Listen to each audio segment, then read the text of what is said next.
When I brought up the idea of divorce, Evelyn was getting ready to head out to the hospital with the man she was seeing. She stopped what she was doing for a moment, seeing how serious I was, and said, "I understand. It's my fault. Whatever you want, I'll agree to it." People used to say I was so lucky to have been Evelyn's husband for 10 years. Even when we were splitting up, she wasn't harsh with me. Only I knew that the year I graduated, I moved to El City just for her. I nearly risked everything with my family over it. And I still remember when her mother found out she wanted to marry me, Evelyn ended up with 3 broken ribs. But none of that seemed to matter anymore. I looked at Evelyn, offered a small smile, and said, "Fine, then my only condition is that you never show your face to me again." The rain that evening was incredibly heavy. The whole world looked like it was being washed over by endless sheets of water. An orange typhoon warning light was flashing at the port, lighting up the area every 15 seconds. It was a clear reminder for everyone to prepare for a major storm. Just then, Uncle Robert spoke softly, holding my packed bags. "Sir, the wind has calmed down a little. We should go to the villa. The driver is already waiting for us in the parking lot." I nodded and looked at the clock on the wall. It was almost 10:30. Evelyn hadn't returned yet. She had gone out earlier, promising to be back, but it looked like that wasn't going to happen. An hour later, the black sedan pulled up at the villa at the base of the hill. I barely had time to get out of the car when I saw Evelyn helping a man. He was slim, dressed casually, with eyes that looked red like he'd been crying. I lowered my head, standing in the rain, and met Evelyn's gaze. Uncle Robert had been held up and hadn't made it to cover me with an umbrella. Within seconds, the rain had soaked most of my hair. Evelyn slightly frowned, automatically letting go of the man and putting her hand over my head. Her large palm still felt warm, but the rain quickly drenched it. "A storm is coming. Where are you going?" she asked. I gently pushed her hand away and quickly walked toward the porch, my expression stern. "Just go. I have something important to discuss with you." Evelyn didn't answer. Instead, she turned to the person next to her. "Take Leon to the hospital first. I'll handle this." Now I understood why she stayed out so late and had to rush out again. Her lover had probably spent the day worrying about the child and was now making a fuss about going to the hospital. Hearing her, the man clung to Evelyn's sleeve, looking on the verge of tears. "Evelyn, I don't want to be by myself. Please come with me." Evelyn briefly soothed him. "Don't be scared. You go ahead." I felt a bit dizzy. I let out a breath and told Evelyn, "I'm going inside first. Hurry back. I need to talk to you." With that, I walked inside. I knew she would stay, and how long she stayed wasn't my concern anymore. A few minutes later, Evelyn came in and sat on the sofa, seemingly trying to figure out how to explain things. Honestly, there was no need. I knew the man well. Leon was the son of Evelyn's mother's close friend. He came back from overseas a year ago and fell in love with Evelyn immediately. A young guy in his 20s, his love was intense, like a moth drawn to a flame. He spent 1/3 of the Harrington family's fortune in half a year supporting her career. I used to joke that she was taking advantage of a younger man, charming the Harringtons out of their money. Now I saw that maybe this was the inevitable heartache of love. When one person gives everything emotionally, it genuinely moves the other. No one can truly resist that. It was the same for me when I met Evelyn when I was 17 in a foreign country.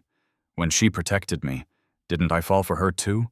That's why I gave up everything to move to El City at 22. Seeing her frown, I reassured her, "You don't have to explain anything to me." Surprise mixed with guilt crossed her face. "Ethan, I'll arrange for the lawyer to transfer 33.3% of the W Group subsidiary shares to you tomorrow." "Not 33.3%. Evelyn, you were unfaithful. I want all the subsidiary shares." Pulling out the divorce agreement I had already prepared from my bag, I gently pushed it toward her. Looking at her calmly, I said, "Evelyn, let's get a divorce." The brief silence felt like the stillness before a massive storm. Everyone knew this calm was misleading. Once the typhoon gained full power in its center, it would head straight for the vulnerable port city. The world would fall apart, and everything would be destroyed. I saw a surge of strong emotion in Evelyn's eyes. But she wasn't the same girl who once broke 3 ribs just to marry me. So in an instant, those emotions completely faded away. "Ethan, you've really thought this through?" It wasn't really a question, but more of a statement. I nodded. "Of course, or I wouldn't be here." She paused, seemingly understanding. The villa wasn't far from the Miller family's old estate, just over a small hill. Back then, Evelyn's mother was furious about our marriage. She swore she would never accept me as her son-in-law as long as she lived. In 10 years, I had only been to the villa a handful of times. Maybe Evelyn allowed Leon to stay here. Or perhaps her mother believed Leon was the legitimate son-in-law, worthy of living so close to the old home. Either way, I knew she was here. "I came for the divorce." "I know I overstepped. Don't worry. I'll agree to whatever you want." While speaking, she reached into her pocket. She felt for the Mont Blanc pen I'd given her, which she usually carried, but it wasn't there. I didn't say anything. I just handed her another one. I tapped the place where she needed to sign. "I've signed. You need to sign too. I don't want anything that doesn't belong to me," I subtly urged her. She made a soft sound, hesitated with the pen cap open, and finally wrote her name next to mine. 2024-11-10. Ethan Evelyn. After she signed, I took the paper and put it into the folder. It was just a thin sheet of paper that light could pass through. Yet it carried the weight of my 10 years. With the divorce agreement in hand, I got up and walked toward the 2nd floor. Just as I was about to turn the corner, I leaned down and asked her, "Is the main bedroom occupied?" She shook her head. "No." I gave a small smirk, watching the faint light fall on her. I remembered the first time I came to this house. Back then, she was worried I would find it too damp at the foot of the mountain. So she brought several sets of silk bedding and insisted on making the bed herself. In this very master bedroom, she carefully made the bed. It was all genuine care. But sadly, we only spent 1 night there. The very next day, she took me to the old house. Evelyn's mother nearly fainted when she saw me. She pointed at Evelyn and shouted, "You could marry anyone, but you choose Mr. Jones's son? Are you just trying to kill me with stress?" When Evelyn refused to back down, her mother grabbed an expensive ivory snuff bottle from the mahogany table and smashed it on her head. Then she picked up a solid gold wooden cane and hit her on the back. The dull, thudding sound went on for a while, until Evelyn's mother was completely out of breath and screamed furiously, "Get out!"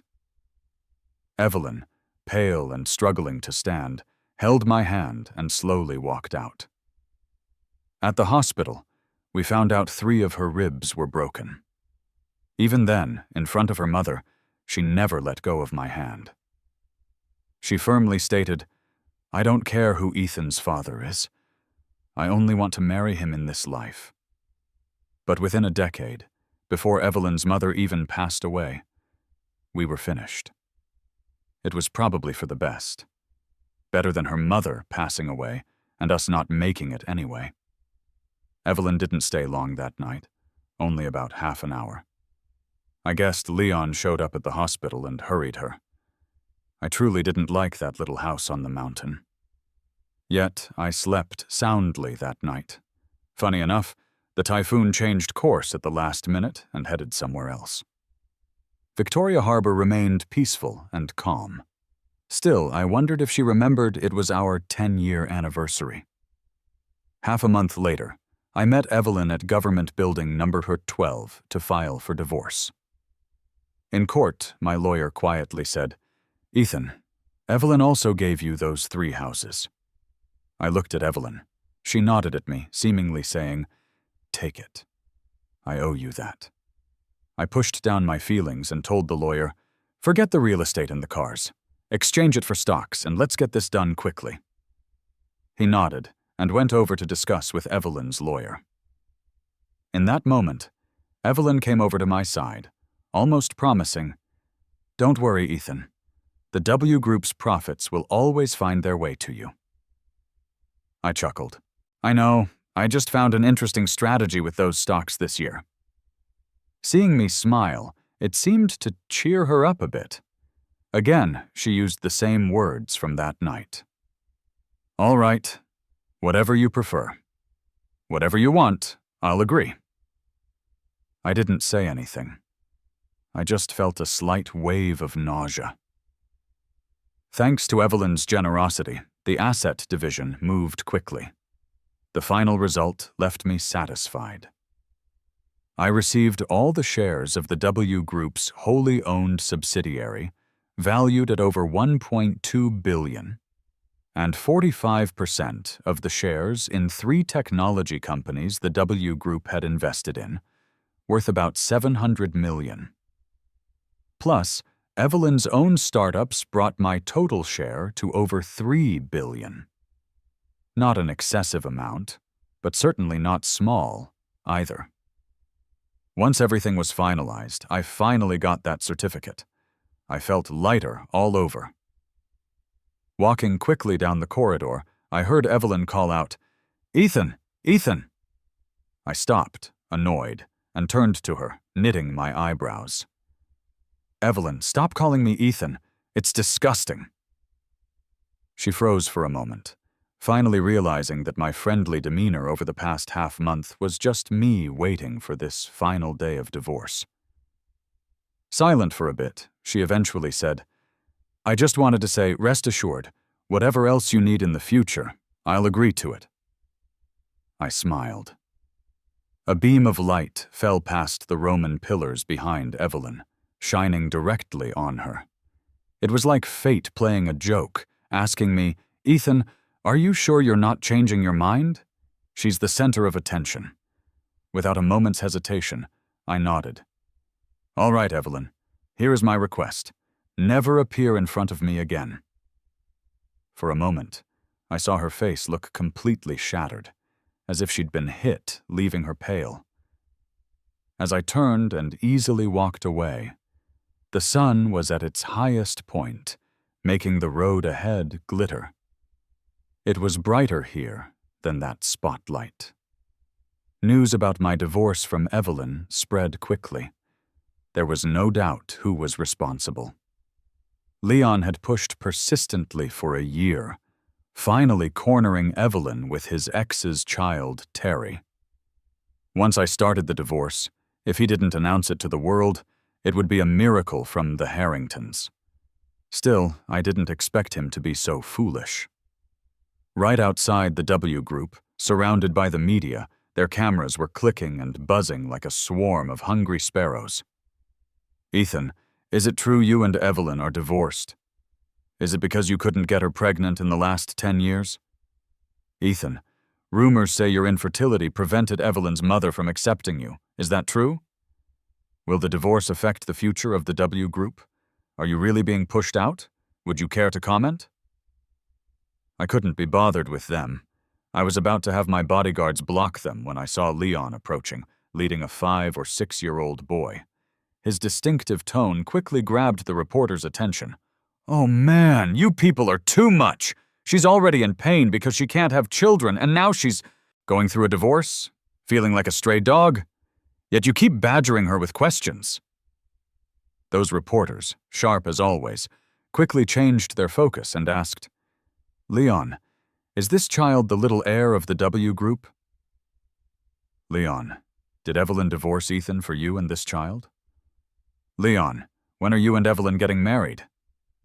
Leon flashed a bright smile and waved his hand, saying, "Soon, soon.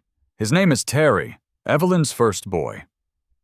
Seeing my calm expression, Leon raised an eyebrow and leaned in, whispering, "Stop pretending. If you want to cry, just do it. You can't blame anyone. You can't have kids, and you can't keep anyone in check." I didn't say a word. I just looked at him and slapped him across the face. The loud crack echoed, and Leon's left cheek turned bright red.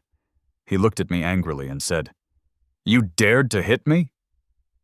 I chuckled. "Why wouldn't I dare? This child with you is one you had with your ex-girlfriend. Evelyn and I just divorced a few days ago. Proof of her infidelity during our marriage. Say one more word, and I'll make sure everyone knows Terry is your illegitimate child with your ex. Let's see if the Millers would accept a random kid as their heir." I mimicked his tone as I spoke. After I finished, he glared at me with intense hatred. I didn't understand. Evelyn and I were already divorced. What did he have against me? Soon, Evelyn's car pulled up beside the road. She opened the door and walked straight toward us. The reporters tried to swarm her, but the bodyguards pushed them away. She looked at me, her eyes clouded with concern. In the few days since I last saw her, she'd lost a lot of weight. Her custom-made suit was now slightly loose. Seeing her, Leon immediately turned pitiful, trying to wrap his arm around her, but she pushed him away. She quickly walked toward me and asked, "Are you okay?" I raised my eyebrows, wondering what was happening, but I still replied politely, "I'm fine. I'll be leaving now." After speaking, I prepared to walk in the other direction. Leon got annoyed and yelled, "Evelyn, Terry is still here. Why are you asking him if he's okay? Look!" He shoved his slapped face forward, complaining, "He even hit me. Why did he get to hit me?" Evelyn frowned and said, "Ethan has always been calm. What did you say or do to provoke him? Can't you just behave?" Leon was completely stunned by her scolding. As she walked toward me, she asked, "My Ethan, is it all right if I call you that?" I neither agreed nor disagreed and asked, "Anything else?" She paused and asked, "Are you leaving El City?" "This morning, I brought some finance people from S City to deal with a few companies. She must have guessed I was leaving." I nodded. She asked again, "When will you come back?" Before I could answer, Leon let out a scream, clearly shocked by Evelyn's words, as if only now realizing what was being implied. I smiled, my eyes gleaming, and said, "When Leon throws a party to celebrate you, I'll come to bring a gift. Evelyn, how about I give you a grand present then?" She lowered her gaze, silent, her mood seemingly low. Over the years, I'd rarely seen her so dejected. It reminded me of when we first met. I had just arrived in Los Angeles and wasn't familiar with anything. I was often mocked as an inexperienced newcomer. They would put gum in my hair and smear glue on my seat. It was minor bullying that wasn't taken seriously, and the teacher didn't care. Until one day. A few boys, laughing, said they'd take me somewhere fun. They were dragging me along when, at the last moment, Evelyn blocked our way. She looked up at them and said coldly, "Get lost." It eventually turned into a fight. She got bruised, but still looked at me intensely and said, "From now on, stick with me." I carefully applied medicine for her and nodded. In that moment, I was captivated.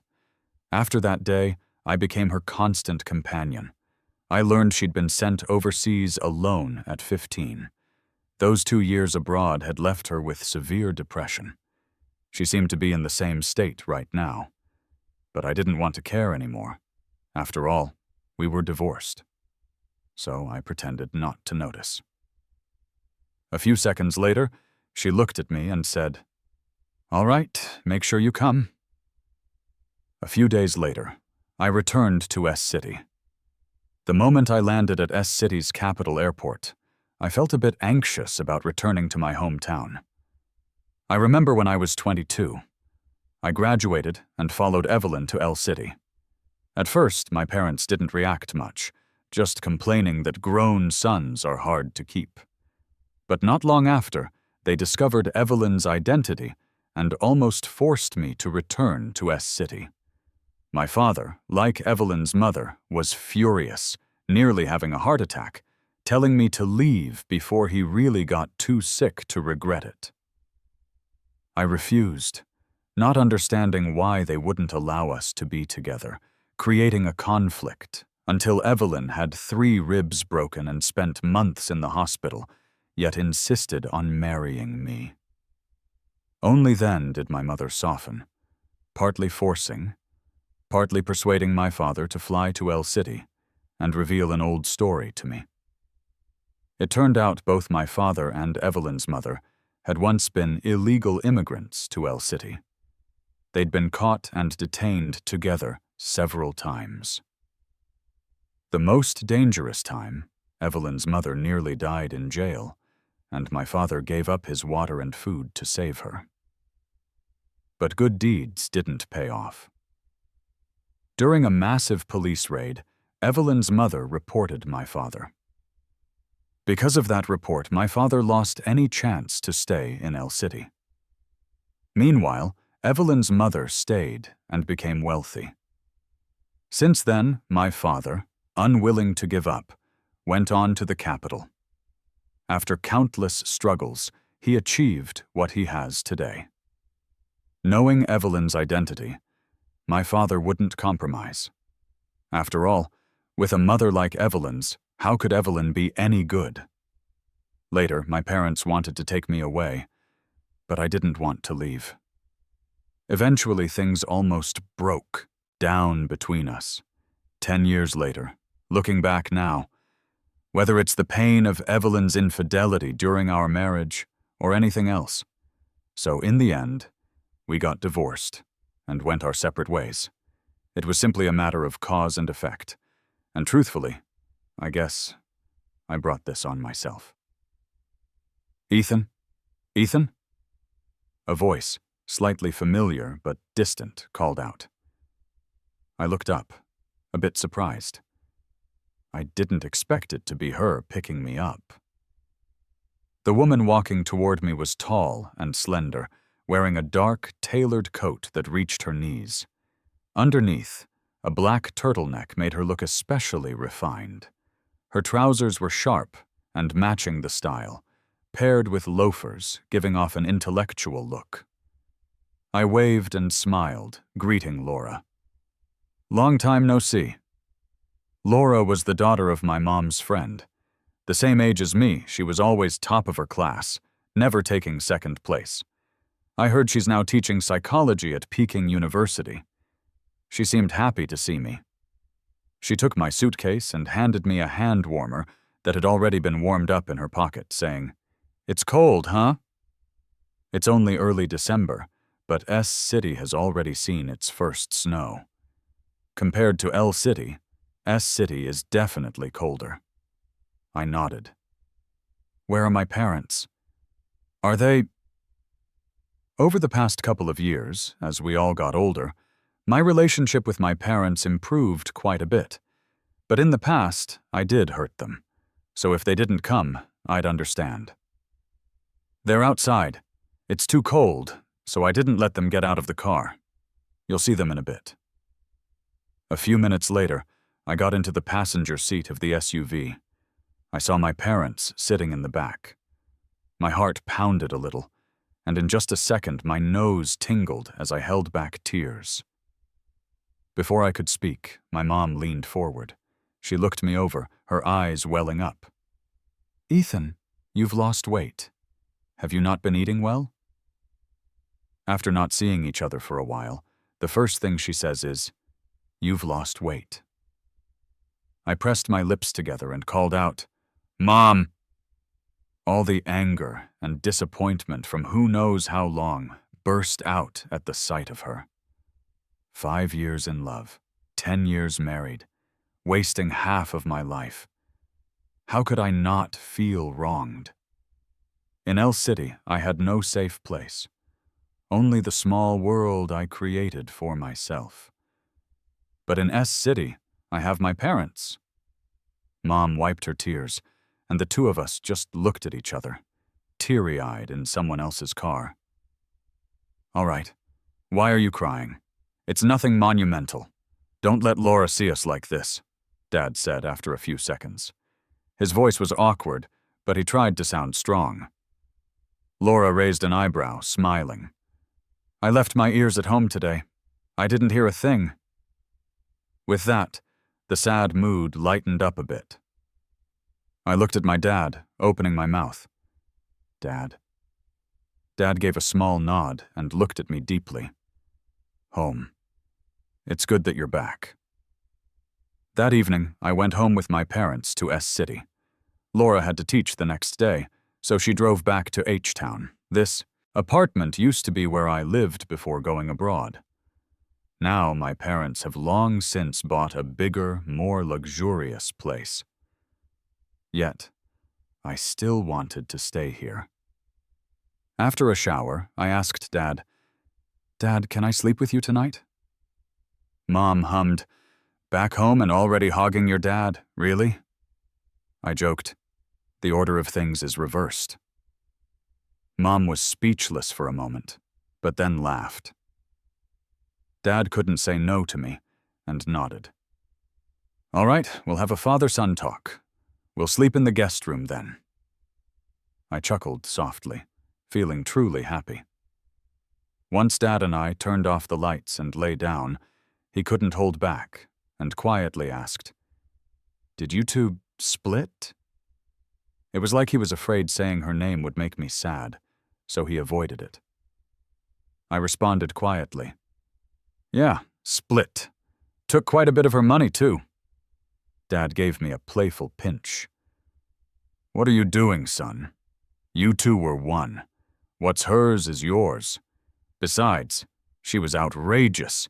Should have left her with nothing. They're rotten to the core." Listening to Dad's almost angry rant, I just smiled, saying, "Yeah, Dad, you and Mom are good judges of character. I was blind. I regret wasting so much time. Would things have been different if I'd left with you guys back then?" My voice stopped. After a long pause, Mom replied, "Everyone gets tricked sometimes. It's not a waste. There's no path in life that doesn't matter. Those years made you who you are now." I let a tear fall in the darkness. Dad didn't blame me, but I felt incredibly foolish. I was so certain Evelyn would always love only me. A few seconds later, Dad shifted, letting out a frustrated sigh. "You know, Laura's a good person. Even though she got married and divorced, I was amused by the sudden change in topic. "Dad, I know Laura's great, but you can't force things. She doesn't like—" Dad cut me off. "Who says she doesn't? She's liked you for years. If you hadn't gone after Evelyn in El City and married her, Laura wouldn't have listened to her mom and gotten married then divorced in months. She hasn't married since." I paused, remembering the times Laura chased after me growing up. When I was 15, I crashed my motorcycle into a pillar, scraping my knees. Laura, usually so calm, panicked, running around like a headless chicken. She quietly repeated, Don't worry. We'll get to a hospital. Where's the hospital?" I almost laughed, coming back to the present with Dad watching me. I turned away, replying, "It's nothing. Don't worry about it. I'm not planning to marry again. I need to sleep." Dad just said, "Okay," but still told me to think about it before we fell asleep. A week of dreary rain. The typhoon didn't make landfall, but still had an effect. At the private hospital in downtown El City, Leon's voice was sharp and grating. "I don't care! Get her here now! I want to see Evelyn! She can't treat me like this!" Evelyn rubbed her temples, feeling more exhausted than ever since Ethan left. "So noisy. I'm here." She spoke from the doorway of the hospital room. Leon's eyes turned red the moment he saw her. He rushed to the bed without even putting on his shoes. "Evelyn, I know I was wrong. I shouldn't have made such a scene about you and Ethan's divorce. I didn't realize it would impact the W group." The incident Leon caused outside the W Group quickly got out of hand, and before long, the main company's stock just kept dropping. Evelyn knew deep down it wasn't just the media buzz causing this. Ethan had made his move. After returning to S-City, he sold all his shares to GT Group. That's his father's company, and their influence is much bigger than Evelyn had imagined. In just a week, Ethan used GT Group to pressure the W Group. If the W Group and its subsidiaries didn't want to become GT Group's local branches in L-City, they had to buy back the shares at a high price. If they didn't, GT Group would soon absorb all the companies, and then the W Group would follow. If the W Group ended up under Ethan's family, Evelyn feared her mother would be furious. Evelyn took a deep breath of cold air. So his idea of a fun game was to make her and the W Group sacrifice themselves, just like Leon had done for the past year, all to fuel the GT Group. Such precise, ruthless methods. Then she shook her head, thinking, that's just like him. She remembered him being just 17, and after getting familiar with the area, he started dominating everywhere. In one competition, he single-handedly stood against 14 teams and several mentors who looked down on him.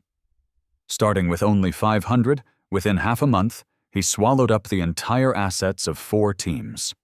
Then, together, they beat the remaining 10 teams, growing from 500 to 5,000, and then to precisely 79,624 form. In just 3 months, they won, and they won big. Later, he donated all the money they made back home. It made those arrogant Americans furious, but they were powerless. Thinking back, she couldn't help but smile. Those years, just the two of them, far away in a foreign land. Her Ethan always by her side. He was like a little sun, melting away all the negativity. He would hold her and comfort her when she had arguments with her mom. Knowing she was alone overseas, having been isolated, looked down upon, bullied and ostracized, enduring unfair insults and scolding, he'd shed tears for her pain. All those emotions that pushed her near her breaking point were resolved one by one after he came into her life. Even when she harmed herself during depressive episodes, he would throw himself on her, hold her tight, and keep saying, "I'll always be with you." Ethan was the one who brought her back to life. "Evelyn! Evelyn!" Leon's frantic shaking brought her back. Leon pouted, unhappy. "What are you thinking about? Did you hear me? My dad is asking when we're getting married." Evelyn pushed Leon's hand away. Marriage? Her husband has always been just one person. After a few seconds, it was like she understood everything. She realized everything she had already belonged to Ethan. If he wanted it, she wouldn't hesitate to offer it to him. Now that he wanted to play, why not? With that, the warning was loud and clear. "Enough! I have things to do. Don't cause any more trouble." With that, Evelyn turned and left, leaving Leon yelling desperately behind her. In the speeding car, Evelyn frowned. She watched the video showing Ethan's parents beaming at him, and next to him sat a poised woman. She had seen this woman in Ethan's childhood photo albums before. She remembered the name. Laura. Apparently, in less than half a month, Ethan's parents were already thinking about finding him a new wife. And this woman clearly adored Ethan. A few seconds later, Evelyn closed her eyes, deep in thought. She realized she was wrong. She assumed that even after divorcing, she could keep him close. Even though she signed the papers, it was just to ease his anger. After all, they had over a decade together. Surely his soft heart would forgive her. But now, she was suddenly worried. GT Group or S-City, it didn't matter. Her biggest fear was still his parents. 10 years ago, Ethan was willing to abandon everything for her and head to El City. But returning to S City now, it seemed impossible for him to head south alone again. Opening her eyes, determination flickered in Evelyn's eyes. She picked up her phone and made a call. "Sell the W Group shares and book me the earliest flight to S City. The sooner the better." "Good morning, Ethan. I've got good news and even better news. Which one do you want to hear first?" During this period, I got involved with GT Group, starting with $3 billion. No one dared to say a word. Right now, talking to me is a secretary my dad found, Jeremy. At 25, he was hand-picked right after graduation. Having him as my secretary is a bit of a waste. I chuckled and said, "Tell me the good news first." His eyes sparkled. "This morning, Laura brought flowers again. Said she was just passing by, but I doubt that. That bouquet looks like it's from the old shop on West Street. Quite a trip, wouldn't you say?" Only then did I notice a bunch of roses on the large desk, pink with a hint of white. Not many, 11, symbolizing faith and waiting. I raised an eyebrow, asking casually, "What's the even better news?" Jeremy got more serious, speeding up his words. "Got news from El City this morning. The W Group released shares, enough for us to buy everything." Seeing I didn't reply, he toned down the smile a bit. Cautiously asked, "Should we buy them all?" After all, being married to Evelyn for 10 years, it's normal for Jeremy to be unsure of my feelings. I looked up, raised an eyebrow. "Why not buy? It's money, isn't it?" Jeremy nodded. "Got it." I gestured with my chin. "Go ahead." Once he turned around, I grabbed my phone to message Laura. "Thanks for the flowers. How about dinner with me tonight?" Almost immediately, a reply buzzed in. "My pleasure." Laura got there first, booked a private room inside, and was pouring tea. "Sorry, traffic was bad," I said. I put down my bag and sat to her right. The room could fit 5 or 6 people, but I chose the seat right next to her. She paused for a moment and glanced up at me. I'd purposefully gone home to change clothes and fix my hair. I swapped my lake blue silk shirt and black slacks for a fitted cashmere sweater and casual pants. Knowing she likes a woody scent, I even changed my cologne. Laura set down the teapot, smiled, and asked, "Are we expecting more guests?" I raised an eyebrow. Can't a guy change his look for someone he likes? Even though I didn't have strong feelings for her, I had to admit it. She's really smart, and dealing with smart people is straightforward and effortless. Especially since she likes me, it felt even more thoughtful. Seeing that I didn't confirm it, she didn't ask further. She just told the waiter to serve the food. We chatted casually, from the north to the south, from local to international topics. Suddenly, someone pushed the door open. The voice carried a hint of someone who had just arrived from afar. "Sorry, the room is full. Mind if I join?" Evelyn somehow knew about the local custom of sharing tables. Without looking up, I said, "Not convenient. Get out." She chuckled and sat down next to me. She glanced at the crease on my pants, and her face fell a bit. "Come on, Ethan. I've been on a plane for hours. I'm tired," she whispered, as annoyingly stubborn as always. "Sorry, Laura. Do you mind?" Evelyn acted like she just noticed Laura. She forced a fake smile and asked. Laura looked at me and laughed. "I don't mind, but we've finished eating. If Evelyn is hungry, you can order more. This stuff is just leftovers. It might be hard to digest." I raised an eyebrow. Laura was more assertive than I imagined. With that, she stood up and offered me a hand. Without hesitation, I took her hand, stood up, and we leaned into each other, closer than mere friends. In an instant, Evelyn's face darkened. She reached out and said, "Ethan, come home with me." I couldn't help but laugh and ask back, "Home? Where? Here is my home. You want me to follow you back to El City? That's your home, not mine." Hearing my words, her back straightened and her face turned pale, almost as if she couldn't breathe. A few seconds later, she said, "It was my fault. Whatever you want, the W Group. If you come home with me, I'm willing—" "Evelyn, you seem to have a bad memory," I cut her off. "You seem to forget we're already divorced. I'm not going back, and I won't accept any of your peace offerings." She pursed her lips, seeing my firm decision. Most of the color drained from her face. She looked like she had taken a heavy blow. My brow furrowed as I suddenly remembered the time she and I were robbed in Los Angeles. I still remember that was the second year I went to LA. The group was violent, seemed to be prepared, blocking several Asians, making us strip and hand over valuables. Evelyn shielded me with her body, glaring at them. She whispered in my ear, "Stay close to me." I nodded repeatedly, scared that even a slight mistake would cost us our lives. A few minutes passed, and she seized the moment to fight one of them. We didn't expect him to have a gun. The shots left my soul shattered.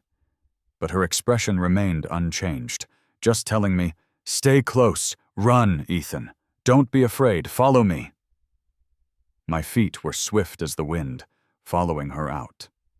When we reached safety, I noticed her arm and shoulder had a bullet wound, and she didn't mention it to keep me from being scared. Luckily, the thugs were using old, used bullets without casings, or else her left arm could have been ruined. I cried a lot, fearing she'd die. Tears kept streaming down. Back then, her face was as pale as now, but she still comforted me. "Don't cry. It looks ugly, like a little kitten." Now it feels impossible to return to those times. I don't want to be driven by past emotions, so I looked at her and said, "I remember you saying on our divorce day, whatever I asked for in the future, you'd agree." Evelyn's expression changed, trying to stop me, but it was too late. "I want you to never show up before me again." I said it twice, each time more seriously, more and more determined each time. After saying it, I leaned into Laura and quietly said, "Evelyn, I'm ready to try with someone else. Don't seek me out. I want a fresh start." At that moment, it was destruction. All was lost. Evelyn was like a vulnerable city swept away by a hurricane. She blinked, and a tear fell. Her mouth moved, but I could barely hear the words. "Don't be like this. Don't do this to me, Ethan." She left everything behind, offering the W Group as a sacrifice, just hoping for my forgiveness to bring me home. But here I am, holding someone else's hand, saying I want a new life. I stopped looking at her and walked away with Laura. I knew she'd been betting on my soft heart. The divorce was one time, and her illness was another. But what did I do wrong to deserve this treatment? I resented her too. Hated her for being so good to me then, and hated her for ruining everything now. Evelyn fell ill. She was stubborn. Her extreme mental illness, triggered by me, relapsed. She was in a daze every day, unable to eat on her own, reliant on cold medical equipment to sustain vital signs. The W Group was a mess too, with GT Group seizing the opportunity to acquire many shares, becoming the second largest shareholder next to Evelyn. I heard Evelyn's mother couldn't take the news, and ended up in the emergency room. Mother and daughter both fell ill, and without any support, the W Group might collapse. In the end, Leon found himself begging in front of the Harringtons, using his life and Terry's future as leverage to force them to invest. What a naive kid, yet so reminiscent of how every parent worries for their child. In less than a month, the Harringtons were nearly brought to their knees, yet the W Group was still struggling. Meanwhile, GT Group, my group, was quietly eating up all market shares, making a fortune. Messing up once can be excused as an oversight. Messing up twice is just foolish. As the W Group was about to crumble and become GT Group's easy prey, and Evelyn was nearing her end, Evelyn's mother came to S City, pleading with my parents. She had just left the hospital, her head full of white hair, trembling as if she had little time left. In front of my father, she seemed to have aged not just 20 years, but more, bowing deeply. Within seconds, she was on her knees, shouting desperately, "You can have the W Group, my life. Even make me kneel before you and apologize. I was wrong, untrustworthy, lower than a dog. But my daughter, she truly loves your son. All I ask is that you allow him to see her once. It was my fault. I said I had cancer and needed my biological grandson's bone marrow to survive. I drugged Evelyn and that boy from the Harringtons into spending a night together. It's all my fault. Evelyn never loved anyone else. She only wanted to save my life." Her voice was filled with regret, each word heartbreaking with her fear of losing her daughter. It's vastly different from those years she left Evelyn alone overseas and broke 3 of her ribs. Even if I understand this might be a mother's love, I can't help but feel disgusted. It's disturbingly twisted. Even with Evelyn's mother's kneeling plea, my father didn't make any decision for me. He wanted me to decide for myself. He just arranged for Evelyn's mother to be sent to the hospital where Evelyn was and ordered to find the best doctors. I know my father feared that if I ever reconciled with Evelyn, her mother cannot die because of me. A parent's love for their child is far-reaching, yet my mother couldn't handle it. Clutching her chest, she kept asking me, "Ethan, what do you think?" I exhaled and said, "I'll go see her." In the hospital, Evelyn was rarely conscious. She had just seen her mother, full of white hair, with no trace of her past ambition. It's all her fault. A small mistake with grave consequences, hurting both herself and her mother. At this moment, she still didn't know her mother's cancer was fake. She only knew that soon Ethan would be here to see her. Half an hour later, I knocked on the hospital room door. Evelyn looked at me with surprise, but sank back when she saw Laura behind me. Still, she didn't dare act tough. Half sitting up, she said, "Ethan, you came to see me." I nodded and said to her, "I came to tell you 2 things. If you can get through them, live on. If not, you're free to die." Evelyn's face was pale, yet she forced a smile. "I can get through it, as long as you're by my side." I didn't respond, cutting straight to it. "Your mother doesn't have cancer. You don't have to worry about her dying from illness. But then again, who knows? Anything's possible." She only paused a second before understanding, lips trembling. "So that night?" I nodded. "Your mom drugged you." She lowered her head, appearing pained and helpless. I continued, "Luckily your mom doesn't have cancer, because if she did, Leon's kid couldn't save her. That child isn't yours, Evelyn. The reason we haven't had kids in our 10 years of marriage is because you're infertile, not me."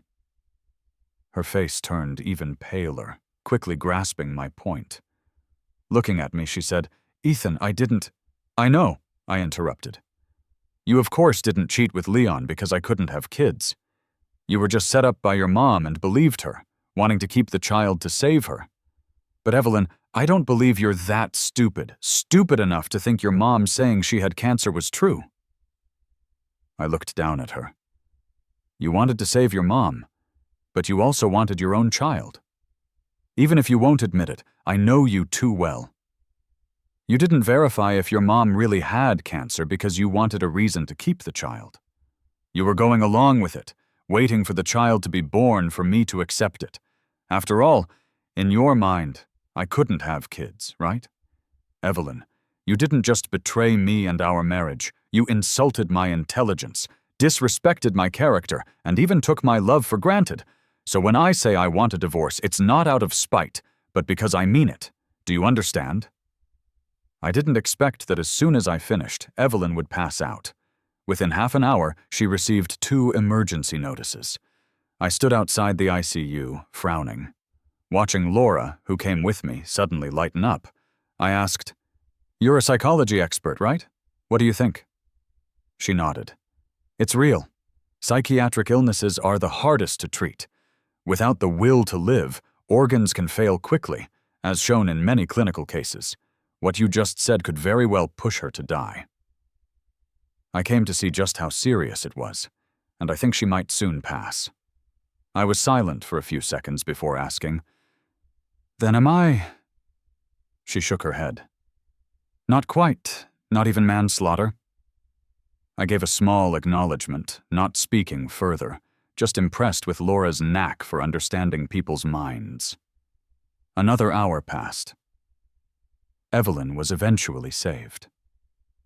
The doctor said, "Evelyn's will to live is very weak. It's hard to say how much she'll recover." I have to admit, at this moment, most of the anger in my heart disappeared. Hearing the doctor say Evelyn's will to live is low finally gave me peace. Let it be, let it go, for both our sakes. After that day, I never went back to the hospital. Never seeing each other again might just be the best ending for Evelyn and me. As for her illness, there are professional doctors and psychologists to treat her. We're no longer 17. It's even harder being in a foreign place like Los Angeles. She doesn't have to shield me anymore, and I don't have to cry over her.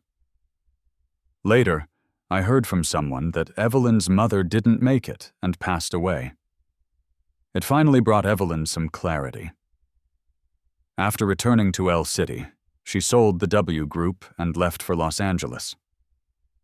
As for Leon, not only did he miss the wedding, but he was also devastated when Terry was taken away by his biological mother. It was only after the Harringtons were dragged down that he began to regret it.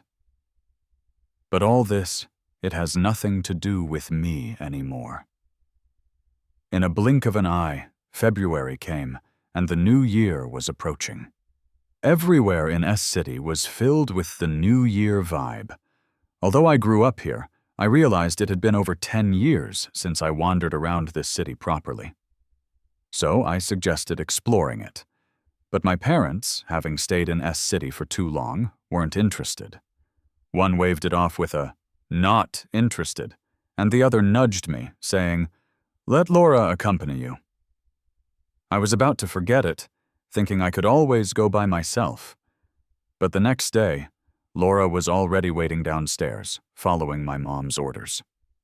We went to many places over those few days, mostly different little alleyways. There's this distinct laid-back and relaxed vibe unique to S City everywhere. The 100-year-old ash trees lining the alleys swayed their golden leaves. Passing through, there was a red persimmon tree from some household laden with red lantern-like persimmons. Full as could be, no one picked them, leaving birds flying by to peck at them, dropping with a plop on the ground. In El City, every inch of land is precious. Even at the top of Victoria Peak, there's no leisure. Everyone's sprinting ahead, forgetting how they got there in the first place. I was so absorbed by that persimmon tree until Laura's voice brought me back, saying she'd be right back. I nodded, letting her do her thing. I sauntered slowly, browsing while waiting. Minutes later, Laura came back with a simple bouquet made of persimmons. I raised my brow, showing a hint of surprise. "Did you pick these from someone's house?" She nodded. "I saw you staring for a long time, so I went to find the homeowner. They were happy to hear it was for a boy, and clipped quite a few down with a pole. The peanuts are freshly roasted, too. They smell wonderful." I admired them fondly, taking a close look, and said, "This is way more my style than the bouquet of lovers' tears." After saying this, Laura hesitated for a moment.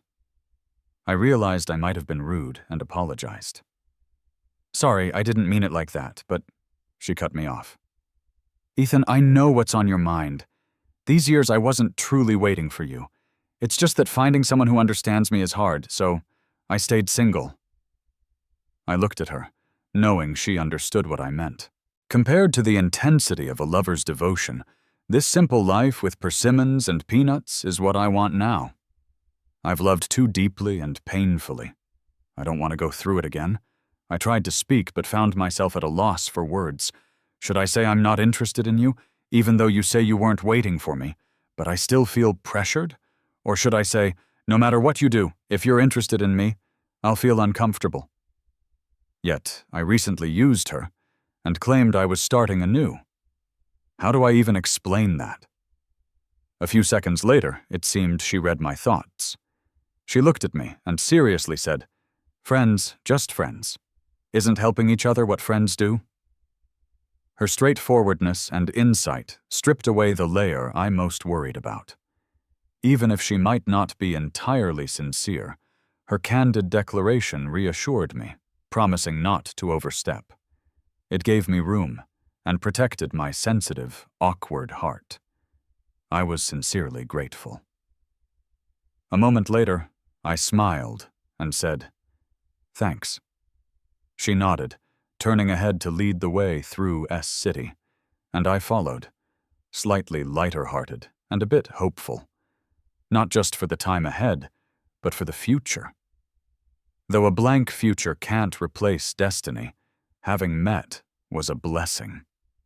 If we truly have a future together, things can naturally be as they may. We can worry about later when it comes. Evelyn's Epilogue. After my mom passed away, I brought her back to El City to be buried with my grandpa. My grandpa died in an accident when I was 15. His abrupt departure sent Mom into deep grief. I always reminded her of him. That's why she sent me abroad. I often wondered if I would have ended up like Grandpa, maybe even dying by accident, if I hadn't met Ethan 2 years later.